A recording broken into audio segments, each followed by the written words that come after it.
And I'm going to cook chicken menudo. It is to be marinated first with soy sauce, oyster sauce, pepper, garlic, calamansi, sugar, salt. Marinate muna. Bawang, then sibuyas, igisa lang muna. Then, add natin ang tatlong breast ng chicken na minarinate ko kanina.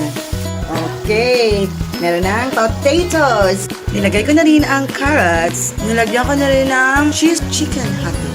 And the chili, red and green bell peppers. At ito na ang tomato sauce.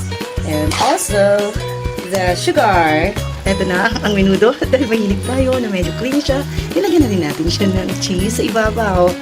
At kapag hindi naubos, pwede din itong ilagay sa spaghetti with the sauce. Bye-bye! Ayan, ito na ang ating final product. Menudo with a twist. Wow, thank you Lord. Kainan na.